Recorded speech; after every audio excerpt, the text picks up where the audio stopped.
அனைவருக்கும் வணக்கம். எனது பெயர் பீட்டர் பால்.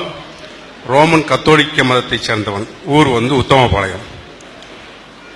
இப்போ சமீபத்தில் பாகிஸ்தானில் நடந்த குழந்தைகள் படுகொலைக்கு கண்டனம் தெரிவித்து 134 குழந்தைகள் படுகொலைக்கு கண்டனம் தெரிவித்து முதலாக போஸ்டர் ஓட்டுனது தைவீத் ஜமாத் தான். அதை கண்டிப்பாக வரவேற்கிறேன். அடுத்த போஸ்டர் பில்லி சூனியம் பற்றியும் அதை நாங்கள் ஒழிச்சு வச்சா கண்டுபிடிச்சா 1 கோடின்னு அறிவிச்சிருந்தீங்க.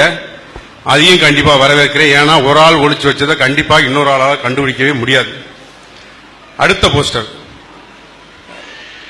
குருடன் பார்வை வரச் செய்தால், முடவனை நடக்க செய்தால், இறந்தவனை உயிர்ப்பித்தால் 1 கோடி. நீங்க அதையும் கண்டிப்பாக ஏற்றுக்கிறேன். இறை மனிதனாக பிறந்த எவராலையும் செய்ய இயலாத காரியம். இப்போ உலகத்தில் இருக்க அத்தனை இஸ்லாமியர்களுக்கும் உண்டான புனித நூல் குர்ஆன். இதுவரைக்கும் எந்த நாட்டுக்காகவோ எந்த மக்களுக்காகவோ இதுவரை எந்த மாற்றமும் செய்யப்படாமல் அதோட ஒரிஜினாலிட்டி இன்னைக்கு வரைக்கும் பாதுகாக்கப்பட்டு வருது. இந்த நிலையில இந்த குர்ஆன் படி முழுக்க பின்பற்றி நடக்கின்ற முஸ்லிம்கள் எத்தனை பேர்? 40 நாட்கள் விடாது நோன்பு இருக்கும் முஸ்லிம்கள் எத்தனை பேர்? தினமும் 5 வேளை தொழுகை நடத்தும் முஸ்லிம்கள் எத்தனை பேர்? இஸ்லாத்தின் அடிப்படை கொள்கையிலே 5 கடமைகள். இந்த 5 கடமைகள் தெரிந்த இஸ்லாமியர் எத்தனை பேர்? வட்டிக்கு கொடுக்கக்கூடாது, வாங்கக்கூடாது இஸ்லாத்துல இருக்கு. ஆனா வட்டி தொழில் செய்பவர்கள் கட்சிக்கு போயிட்டு வர்றாங்க. அடுத்து பில்லி சூனியம், ஜோசியம், ஜாதகம்லாம் கிடையவே கிடையாது. குறிப்பா இஸ்லாமிய பெண்கள் ஜாதகம் ஜோசியம் இன்னைக்கும் பார்த்துக்கிட்டு இருக்காங்க. ஏர்வாடி தர்கா, ஆத்தாங்கரை பள்ளிவாசல், நாகூர் தர்கால என்ன நடக்குதுன்னா மயில் தொகையை வச்சு மந்திரிச்சு தாயத்துக்கு ஏற்ற வேலை இன்னைக்கு நடந்துகிட்டு இருக்கு. இப்போ சமீபத்தில் இஸ்லாமிய நாடுகளான ஆப்கானிஸ்தான், பாகிஸ்தான், ஈரான், ஈராக், எகிப்து, சிரியா, ஜோர்டான் இங்கெல்லாம் நடக்கிற தாக்குதல்கள்ல அநேக இஸ்லாமியர்கள் கொல்லப்படுறாங்க. அமெரிக்காவுக்கு ஆதரவா செயல்படுறவங்களை கொள்றது அது வேற விஷயம். சமீபத்தில் எகிப்துல பள்ளிவாசல்ல பூந்து தாக்குதல் நடத்தினதுல 50 இஸ்லாமியர்கள் கொல்லப்பட்டாங்க. இப்போ முந்தா நாள் வெள்ளிக்கிழமை பாகிஸ்தான்ல பெஷாவர்ல நடந்த குண்டுவெடிப்புல 15 இஸ்லாமியர்கள் இறந்துக்கணும். வேற யாரும் இறந்துக்க வாய்ப்பு இல்லை. இப்போ தங்களோட இனத்தை தாங்களே அழிச்சுக்கிட்டு இருக்காங்க. இனக்கலவரம், சன்னி பிரிவு, ஜியா பிரிவு, குர்துஸ்னு சொல்றாங்க. இஸ்லாமிய சமயம் தோன்றி 1400 ஆண்டுகள் ஆகியும் இன்னும் பிரிவினைவாதத்தோடு தான் இஸ்லாம் இருக்கா. மாற்று மதத்தை விமர்சிக்கிறீங்க, இதுக்கு என்ன பதில் சொல்றீங்க? என்ன இருக்கிறாருன்னா, இஸ்லாம்ல இருக்கிறபடி நடக்கிறவங்க யாரு? இதுதான் ஒரு முக்கியமான கேள்வி. எவ்வளவு பேர் இருக்காங்கிறத கேட்கிறாரு. எவ்வளவு பேர் இருக்கிறாங்க என்பதை விட எது சரி என்பதை தான் ஒரு முஸ்லீம் பார்க்கணும், ஒரு அறிவுடைய மக்கள் பார்க்கணும். முஸ்லீம்களை பொறுத்த வரைக்கும் இப்ப இந்தியாவில் இருக்கிற, தமிழகத்தில் இருக்கிற முஸ்லீம்கள் எடுத்துக்கொண்டீர்களே ஆனால் குர்ஆனை படிச்சு ஆய்வு செஞ்சு கடவுள் கொள்கையை புரிந்து இஸ்லாத்துக்கு வந்தவங்கிறது ரொம்ப கம்மியாக தான் இருப்பார்கள். ஒரு இஸ்லாமிய வாழ்க்கை நெருக்கி வர்றாருன்னு சொன்னா எத்தனையோ காரணங்கள் இருக்கும். ஒரு தீண்டாமைக்கா மட்டும் ஒருத்தர் வருவார், அவருக்கு பேசிக்கும் தெரியாது, ஒன்றும் தெரியாது, இஸ்லாமே என்ன தெரியாது.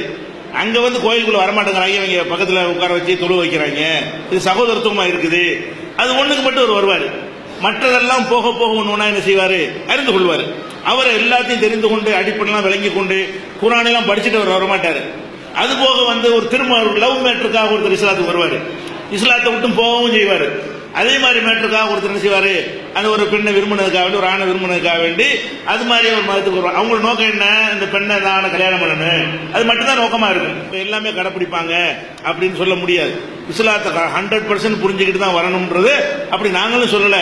வந்தால் படிப்படியாக புரிந்து கொள்வார்கள் அடிப்படையில் அப்படி வந்தவங்க இருக்கிறார்கள். இன்னும் அதிகமான பேர் அப்பம்பாட்ட முஸ்லீமா இருந்ததுனால முஸ்லீமா இருப்பவர்கள். இப்ப இருக்கிறவர்கள் 99% பேரு இஸ்லாத்தை ஏற்று வந்தவங்க கிடையாது.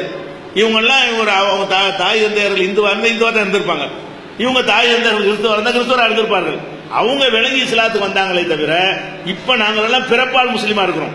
நான் ஏன் முஸ்லீம் ஆனேன்னு கேட்டா, நான் இஸ்லாத்தை விளங்கிலாம் ஆகல. என் தகப்பனார் முஸ்லீமா இருந்தாரு, என் தாயார் முஸ்லீமா இருந்தாரு, என்னை முஸ்லீம்னு சொன்னாரு, அதனால நான் முஸ்லீமா இருக்கிறேன். இப்படித்தான் அதிகமான பேரு முஸ்லீம்களாக இருக்கிறோம். அப்படி இருக்கிற முஸ்லீம்கள் ஏன் பேரளவுக்கு இருக்கிறீங்க, உண்மை முஸ்லீம்களா இருங்களேன் பிரச்சாரம் செய்வதற்கு தான் எங்களை மாதிரியான ஒரு இயக்கங்கள் மூலமாக கொண்டு சென்று கொண்டிருக்கிறோம். அனைவரும் வந்த பிறகுதான் செய்யணுங்கிறது கிடையாது. சித்தாந்தம் சரியா இருக்கு, மருந்து நல்ல மருந்தா இருக்கிறது, ஒருத்தரும் பயன்படுத்தல, அதனால மருந்து ஃபெயிலியரா? மருந்து நல்ல மருந்து, அது கண்டிப்பா குணம் தரும், சாப்பிட மாட்டேங்கிறான். அதை வச்சுட்டு இது எத்தனை பேர் சாப்பிட்டா, எத்தனை பேர் இதை வாங்கினான்னு கேட்கக்கூடாது. எத்தனை பேர் வாங்கினாங்கிறது பேச்சு இல்லை, இது அந்த அந்த மருந்தில் அந்த குணம் இருக்குதா அதுதான் பேச்சு. இப்ப தீண்டாமைன்னு ஒண்ணு இருக்குது, இதை ஒழிக்கிறதுக்கு இஸ்லாத்தில் மருந்து இருக்கா இல்லையா? இருக்கு. இஸ்லாத்தை கரெக்டா ஏற்றுக்கொண்டால் கண்டிப்பா தீண்டாமை இருக்காது. அடுத்த நிமிஷமே ஜாதி இதெல்லாம் போய்விடும். அதெல்லாம் நாங்கெல்லாம் இஸ்லாத்துல வேற ஜாதியில வந்திருக்கிறோம். நாங்க எங்க இருந்து வந்து எங்களுக்கே தெரியாது. இங்க இருக்கிற முஸ்லீம்கள் செட்டியாரா இருந்து வந்திருப்பாங்க, தேவரா இருந்து வந்திருப்பாங்க, ஐயரா இருந்து வந்திருப்பாங்க, நாடாரா இருந்து வந்திருப்பாங்க, தலித்தா இருந்து வந்திருப்பாங்க. ஆனா அவர்கிட்ட கேளுங்க, நீங்க என்னவா இருந்து வந்தீங்கன்னு. அவர் இஸ்லாத்துக்கு வந்திருந்தால் தெரியும், அவர் தாத்தா காலத்துல வந்து தெரியாது அவருக்கு. ஏன்? அதை நாங்க சொல்லி கூட கொடுக்க மாட்டோம். இப்ப நான் வந்து ஒரு தலித்தாக ஒரு ஐயராக இருந்து நான் இஸ்லாத்துக்கு வந்தேன்னு வைங்களேன், என் பிள்ளைகிட்ட வந்து நான் ஐயரா இருந்தேன்னு நான் சொல்லவே மாட்டேன். நான் தலித்தா இருந்தேன் முஸ்லிமான்னு சொல்லி கொடுத்துறேன்.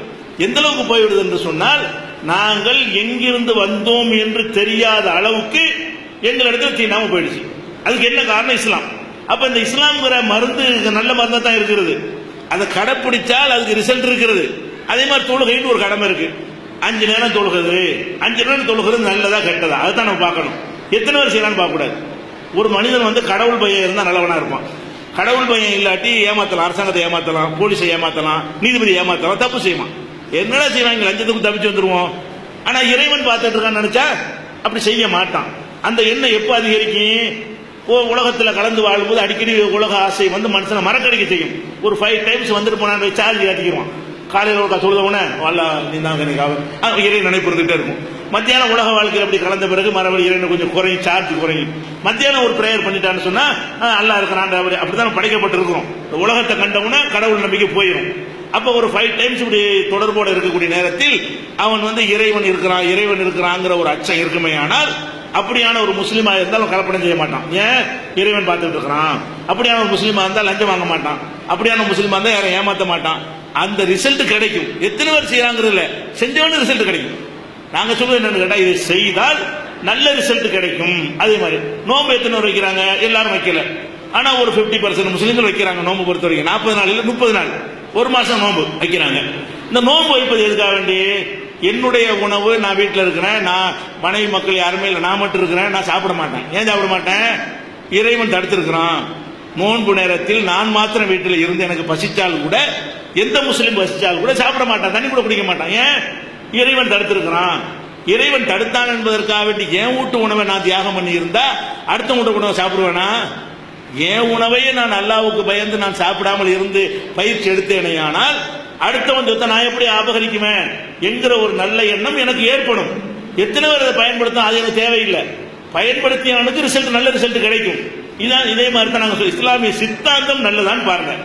அவன் முஸ்லீமா இருக்கிறவன் கடைப்பிடிக்கலன்னு சொன்னா நீங்க வந்து கடைப்பிடிச்சு முன்மாறி ஏறி, அவ்வளவுதானே. அவனுக்கு அவனை விட மேம்பட்ட ஆளா வந்திருக்க வேண்டியதான். நீ கடைப்பிடிக்கல பாரு, நான் கடைப்பிடிக்கிறேன், உன்னை விட சிறப்பா நான் நடந்து காட்டுறேன் அப்படின்னு சொல்லணுமே தவிர அந்த சித்தாந்தத்தை விமர்சிப்பதற்கு இவங்க அளவுகோலை கொள்ளக்கூடாது. வரதட்சணை எடுத்துக்கிறங்க, எங்க மக்கள் தான் அதிகமா வாங்கினாங்க. வரதட்சணை வாங்குறது ஜாஸ்தி யாரு? நீங்க எல்லாம் 10,000 20,000 வேற சமுதாயம் வாங்குற கட்டத்தில் எங்க ஆளுக்கு கிலோ கொண்டு நகையை வாங்குவாங்க, பங்களா எழுதி கேட்பாங்க. ராமநாதபுரம் கீழக்கரை காயல்பட்டினம் போனீங்கன்னு சொன்னா ஒரு 5 பொண்ணை பத்து அரசனை ஆண்டிப்பாங்க, ஒரு பொண்ணை பத்தா போது ஆண்டி ஆயிடுவாங்க. அந்த மாதிரியான அளவுக்கு எங்க சமூகத்தில் வந்து வரதட்சணை தலைவிரித்து ஆடியது. இஸ்லாத்தில் அது இல்லை, கடுமையாக கண்டிக்கப்படுது. நபிகள் நாயகம் பெண்களுக்கு தான் ஆண்கள் கொடுக்கும் மகர் கொடுக்கணும்னு சொல்லி இருக்கிறார்கள். நாங்கள் இதை பிரச்சாரம் பண்ணி பண்ணி பண்ணி இன்றைக்கு ஓரளவுக்கு ஒரு 60% குறைக்கப்பட்டிருக்கிறது எங்க சமூகத்திலேயே. தமிழ்நாடு தௌஹீத் ஜமாத் உறுப்பினர்கள் வரதட்சணை வாங்க மாட்டார்கள், வரதட்சணை வாங்குகிற திருமணத்தில் கலந்து கொள்ள மாட்டார்கள். எங்க சொந்தக்காரன் வரதட்சணை நான் போக மாட்டேன். நான் மட்டும் இல்ல, லட்சோப லட்சம் எங்கள் அமைப்புடைய உறுப்பினர்களும் போக மாட்டார்கள், நிர்வாகியும் போக மாட்டார்கள். போர்டு எழுதி போட்டுரும் வாசல்லையே, வரதட்சணை வாங்கும் திருமணங்களுக்கு எங்களை தயவு செய்து அழைக்க வேண்டாம். இந்து அழைச்சாலும் போக மாட்டோம், முஸ்லீம் அழைச்சாலும் போக மாட்டோம், கிறிஸ்துவ அழைச்சாலும் போக மாட்டோம், சொந்த அண்ணன் தம்பி அழைச்சாலும் போக மாட்டோம். அப்ப இந்த வரதட்சணைக்கு எதிரான ஒரு களமிறங்கி நாங்கள் செய்கிறோம். ஆனா வாங்கலாம் நாங்கள் சொல்லுவோம், வாங்குறோம் தப்புன்னு நாங்கள் குர்ஆனை வைத்து சொல்கிறோம், நபிகள் நாயகம் போதனை வைத்து சொல்கிறோம். அப்ப அந்த அடிப்படையில் நீங்க பாத்தீங்கன்னா கடைபிடிக்கிறவர்கள் கம்மி.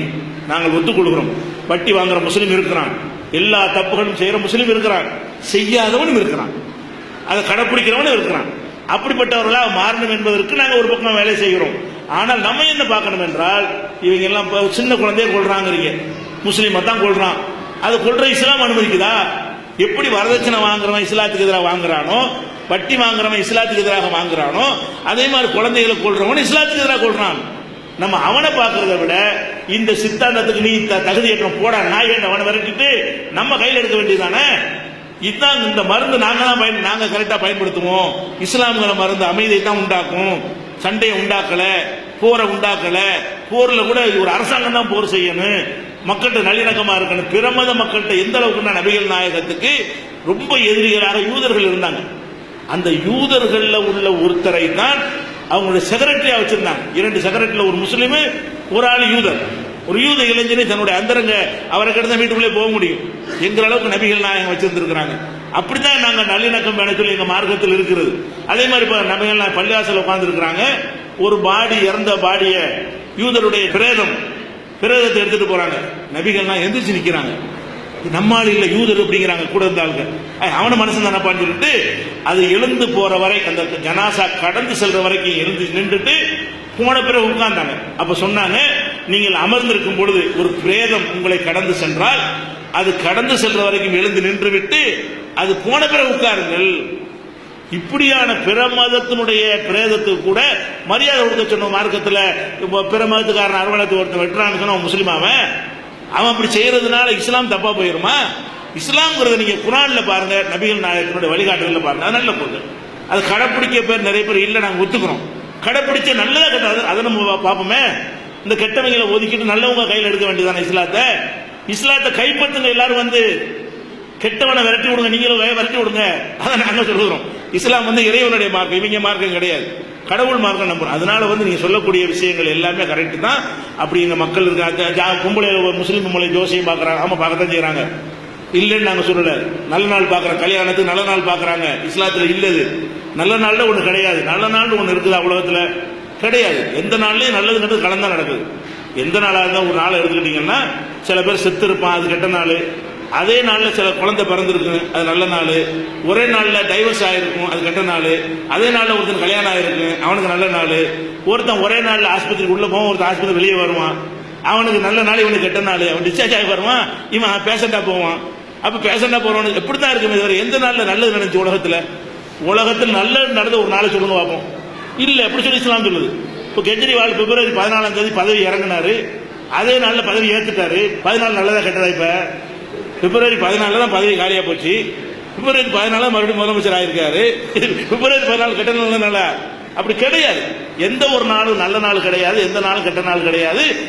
அவனுக்கு விதித்த விதிப்படி நடக்குமே தவிர நாட்கள் அதை தீர்மானிக்காது. இப்படி ஒரு மார்க்கத்தில் இருந்து கொண்டு எங்க பெண்கள் ஜோசியக்காரன் போறாங்க, உண்மை, அது தப்பு, கண்டிக்கத்தக்கது.